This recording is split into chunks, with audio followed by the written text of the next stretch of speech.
Hey guys, welcome to Pretty Girl Loves Trap content. This is my review for Snowfall Season 4, Episode 2.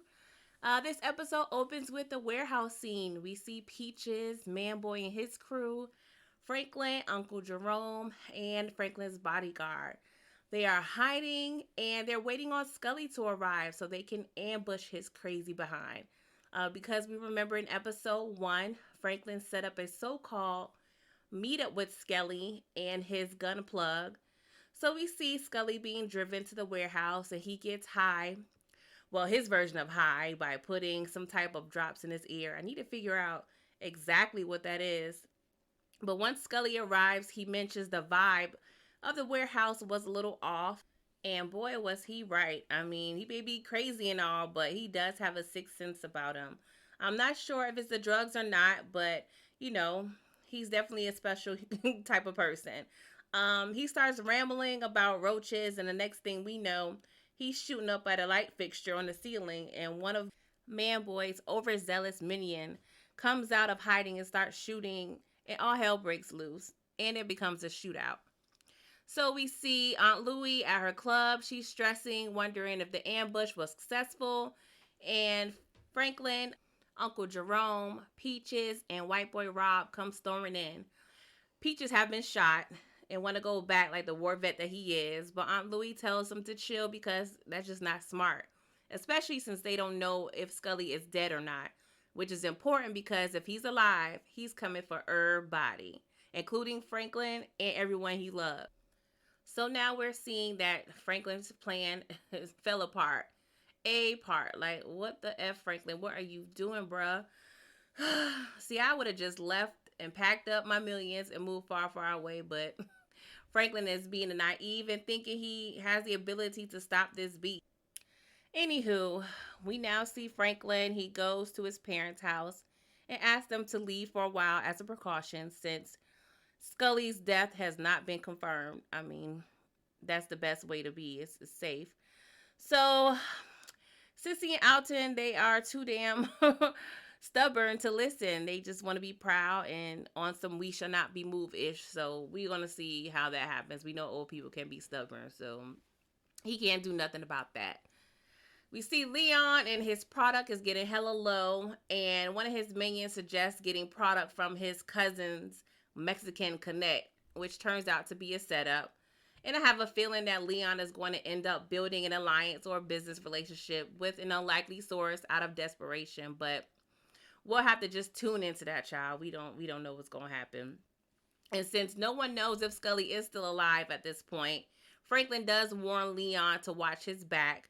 And Leon, pretty much told Franklin, I told you not to deal with that crazy Negro, but of course, Franklin's all about business and money and he didn't listen.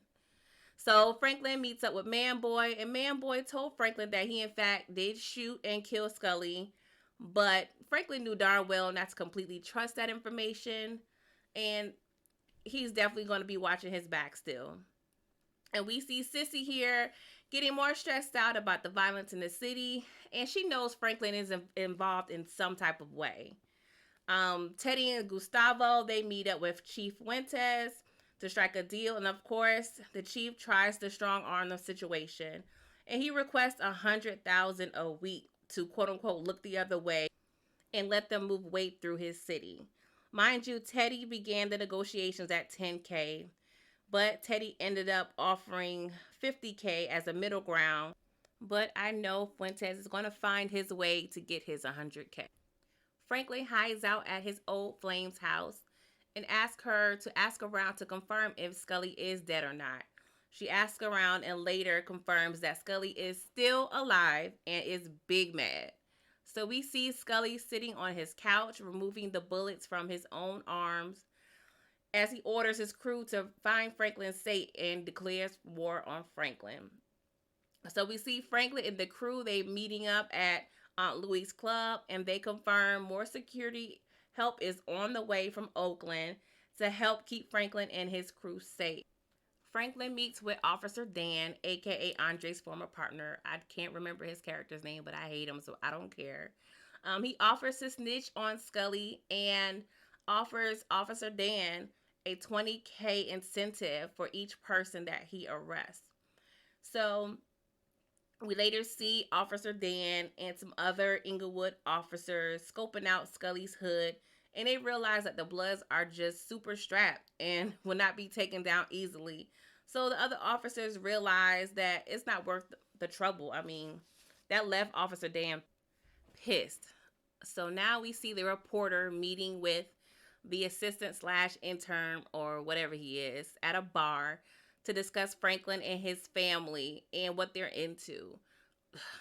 Her ass is just being very overzealous and annoying. Their conversation hinted at the fact that she has not received proper approval from her superior for such investigation.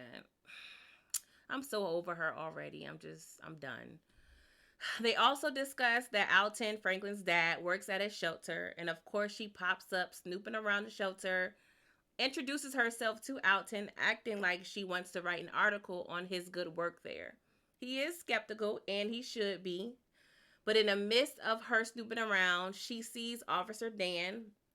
He shows up at the shelter to give Alton a message to Franklin, stating he's increasing his weekly payoff amount because he feels Franklin set him up for the whole snitching on Scully proposition.